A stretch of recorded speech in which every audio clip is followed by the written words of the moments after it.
These questions are mainly from my students, but a bunch of them are also coming from some of my colleagues.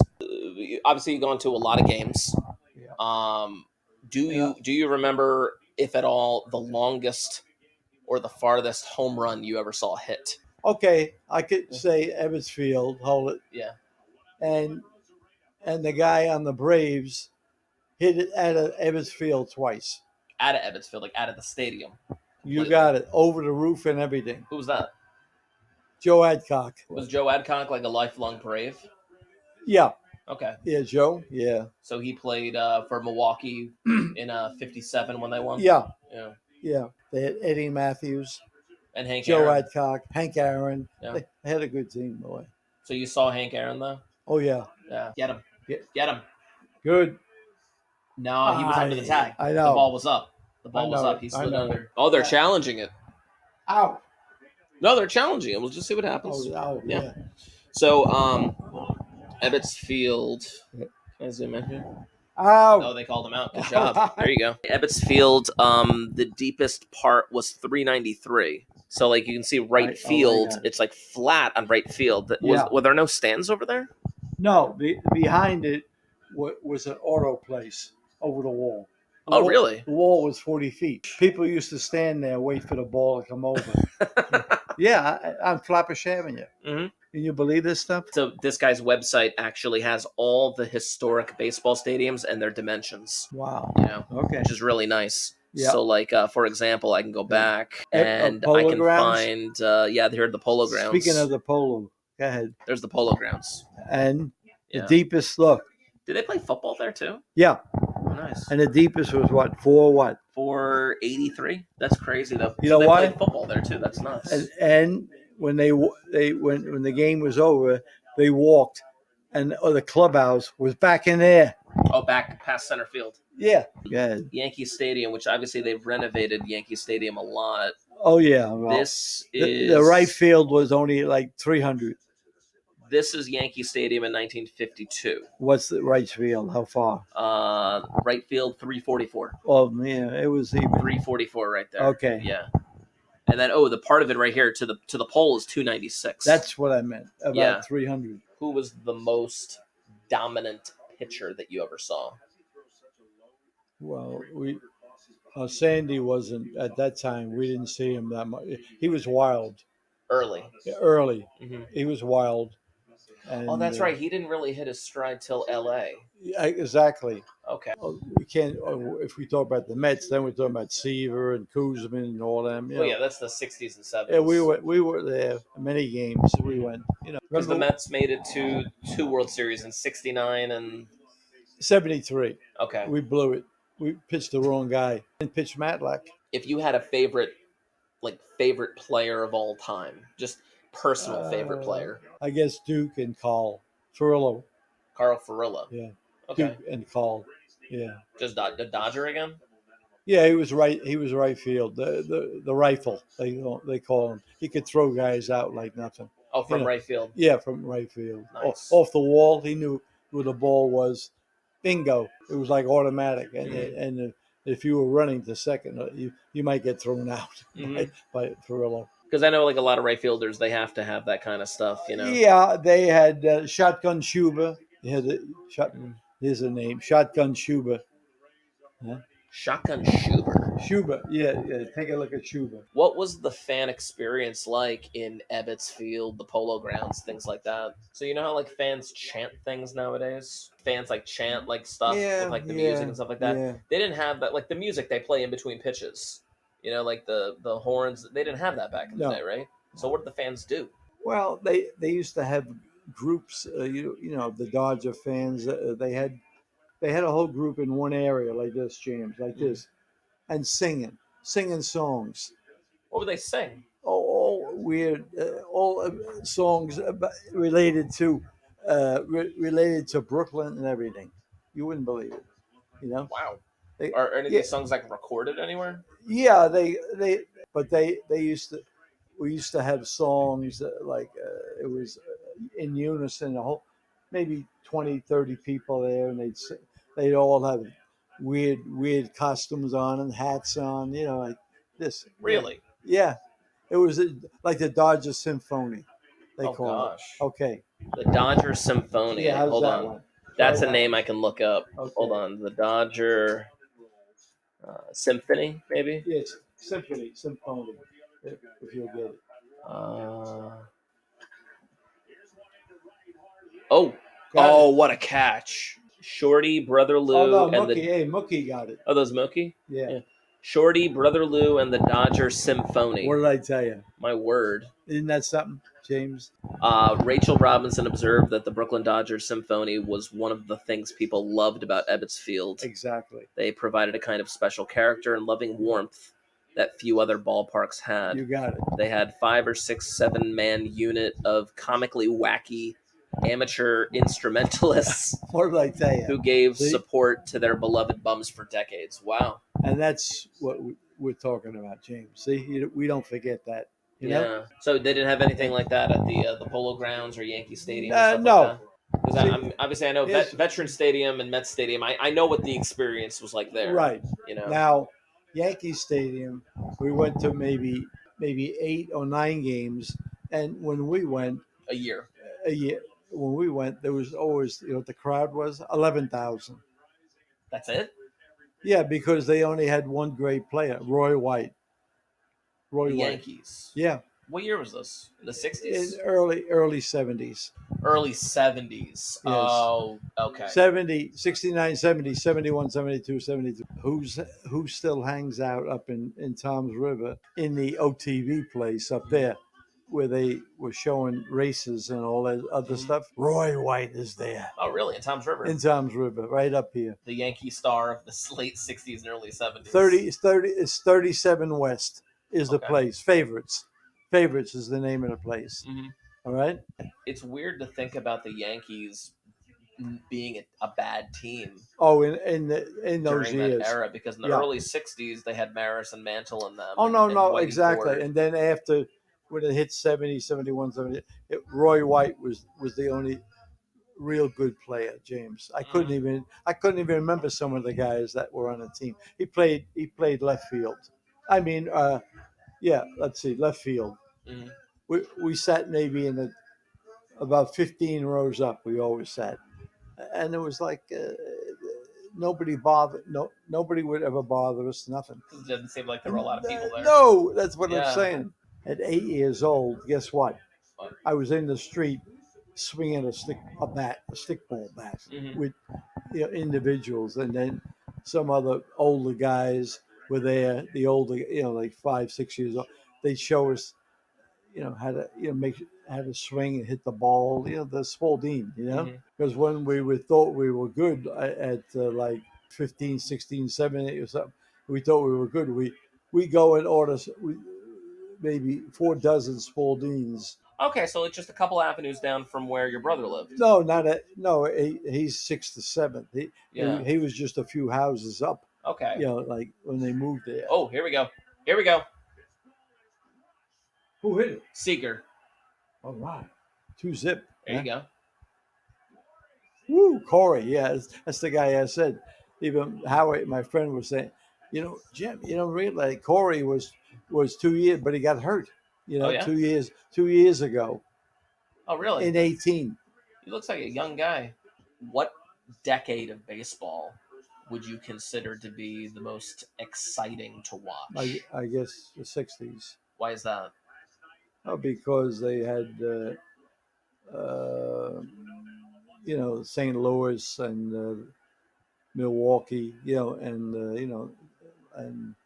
even the Dodgers. I'm sorry, because I used to watch games. I was in the service, and I'd be sitting here, like in a room with about 12, 15 guys in a special area, and watching the game with Colfax or something like that. You were in the Army 60 to 64? 63 to 65. Yeah, that was prime Colfax. That's what I meant. Yeah. So I be watching Sandy. The games. And you were stationed mainly in Colorado. Yeah. Is there anything from today's game? I don't know what it could be. It could be anything that you wish players had back in the 50s and 60s. I do see the teams associating with each other pretty good in nowadays. What do you mean, like camaraderie, like Yeah, like talking to each when other? they all talking to each other. When they do something good, they go. Did they not do that back in the day? No, you didn't see that too much. I'm saying to myself, they go crazy. Like if you hit, you did Did so something well. so well. Yeah, something well. No, no, it was very, very low key in a sense. Hmm. You know what I mean? Even when you came and hit a home run, and they, a couple of guys might, give you give you a hug. That's about it. So when I see the footage Oh God. of Don Larson Oh yeah. pitching of his perfect game, the image that comes to mind is Is Yogi Berra jumping Yogi. into his arms. Yeah, So Yogi. that was out of the ordinary. Yeah, Yogi was the man. Yeah, Okay. he was the guy. Yogi. Did you ever see a fight during a game? Oh yeah, yeah. Of course, the Phillies.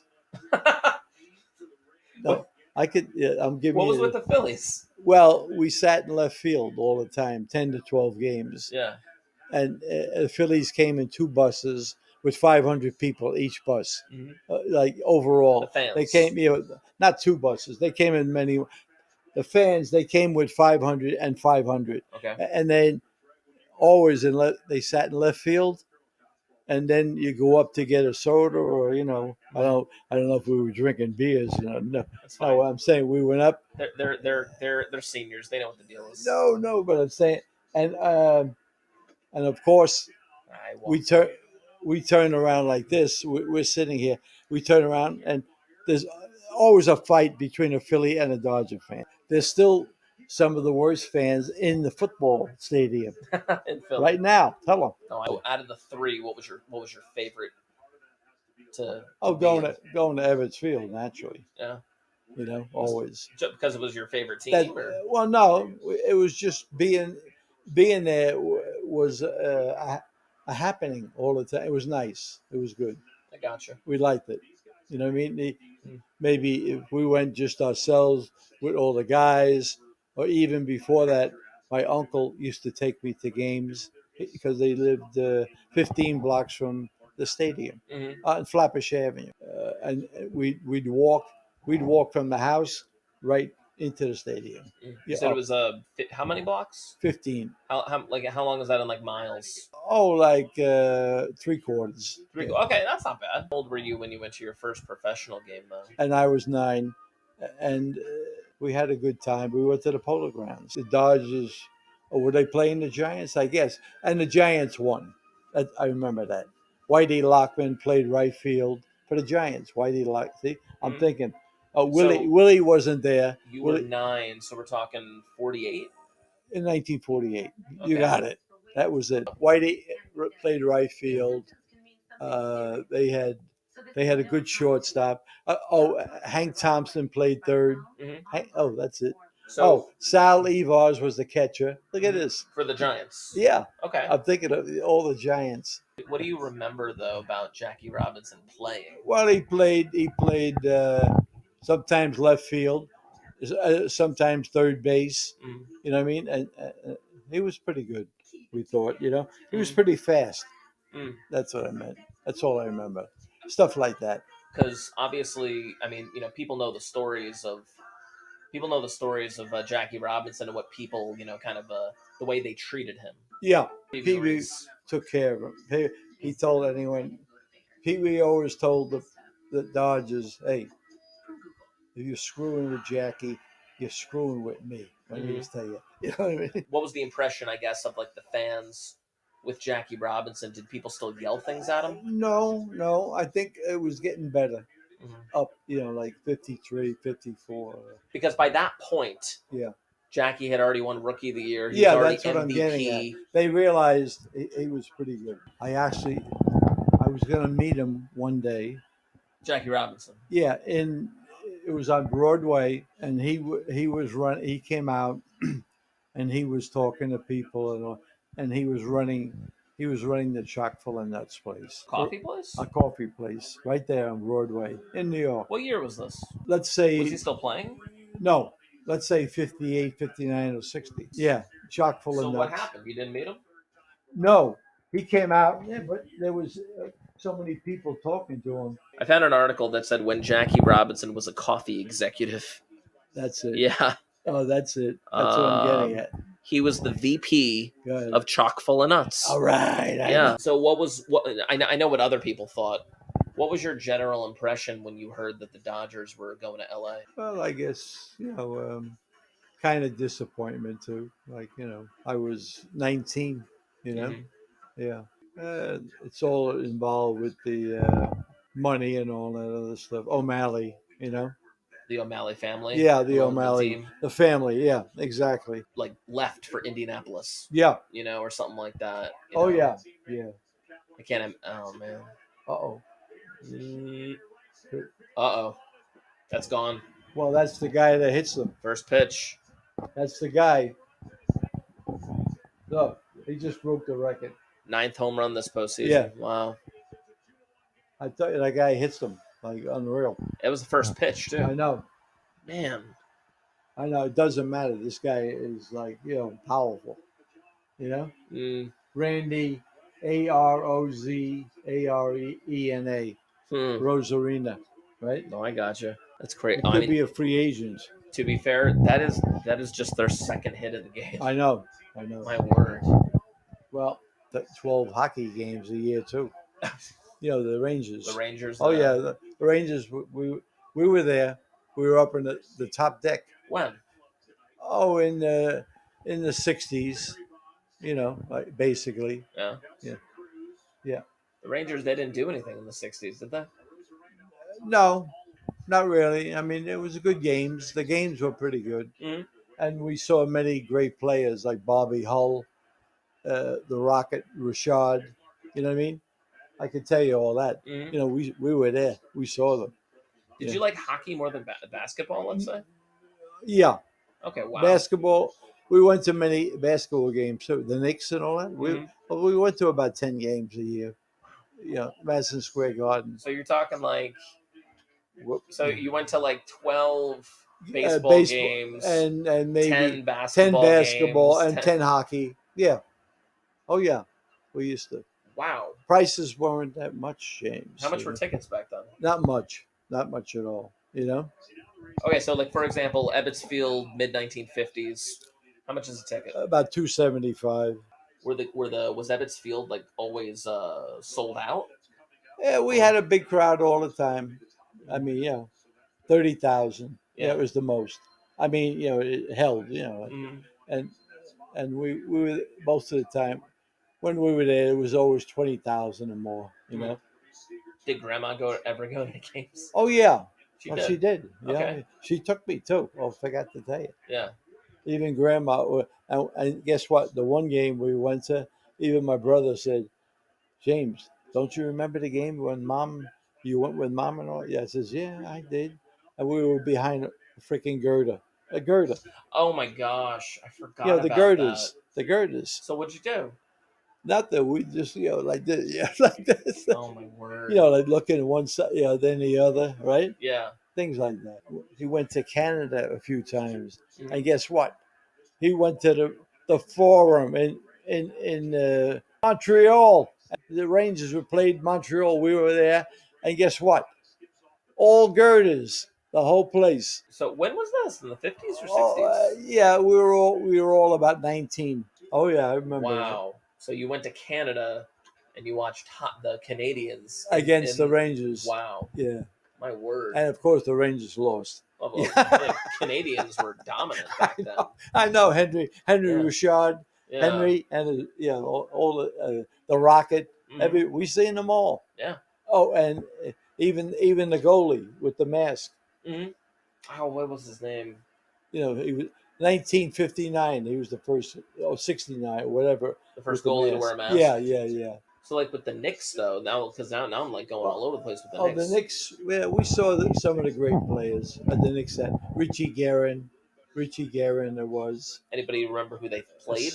Okay. Fort Wayne. Were playing Fort Wayne. The Fort Wayne Pistons. Yeah, you got it. Oh my word. That was it. Because I don't know when did they move to Detroit? Sweetwater Clifton, Harry Gallatin. Listen to this one. And they had some good players, man. The Knicks.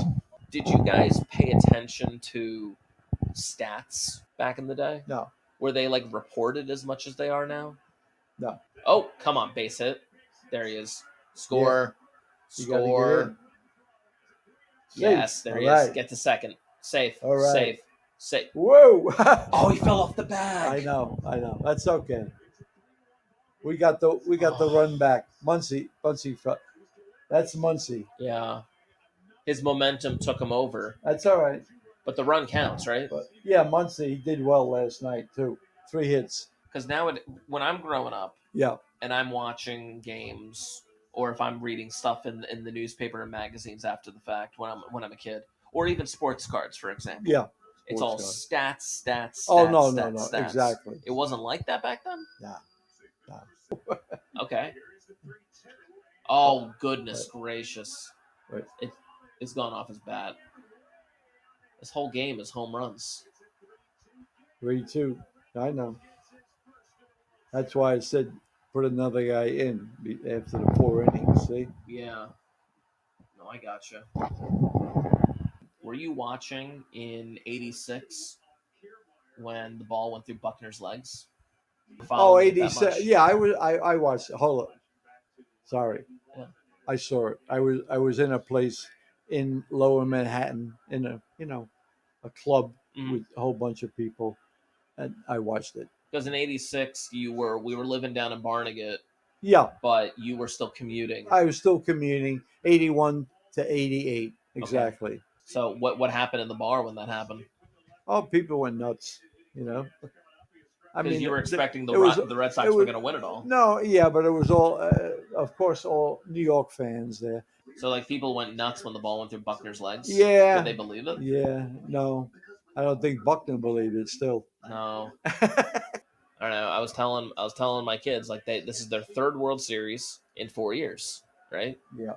And they haven't won anything. No. But the last time they were in 3 World Series in 4 years was the mid-'60s. Yeah. Isn't that something? Yeah. In 63, 65, and 66. Yeah. Because 66, they lost to the Orioles. Orioles, yeah. They won every game by 1 run. Really? I think they swept them? Yeah, by 1 run. Hold on. Do you believe that? That was a type of year, like, unreal. 66? Yeah, Dodgers, no hits. 4 games to nothing. Yep, that's what I said. See? I knew it. Okay, so they won. The Orioles won 5-2 and 6-0. You got it. But then they won 1-0, 1-0. You got it. That's what I'm saying. See, no hits. My word. No hits. So you watched Sandy Koufax during the mid-'60s. Yeah. Did you know at the time when he retired that he was experiencing that arm issue? Yeah. Okay. No, his hand. His hand issue. What was the hand issue? Arthritis. Oh gosh. 9 years. Yeah. That still blows my mind. I know. That like the man can be like that, like burning red hot, so good. Yeah, and then at age 31, he's done. Yeah, he would have done another 5 years. Yeah. 5 years, if he would have won 20 plus games a year. Yeah, he'd be over 200 and something. Oh yeah. Wins.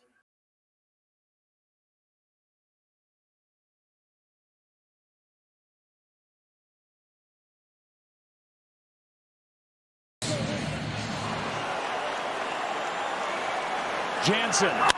That is into center field. Here comes Kiermaier. Phillips has tied the game. A Rose Arena coming around.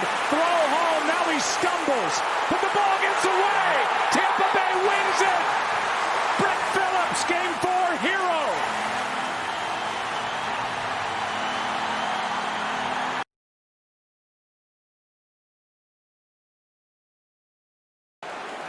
Dave Roberts. And strike 3. Dodgers have won it all in 2020.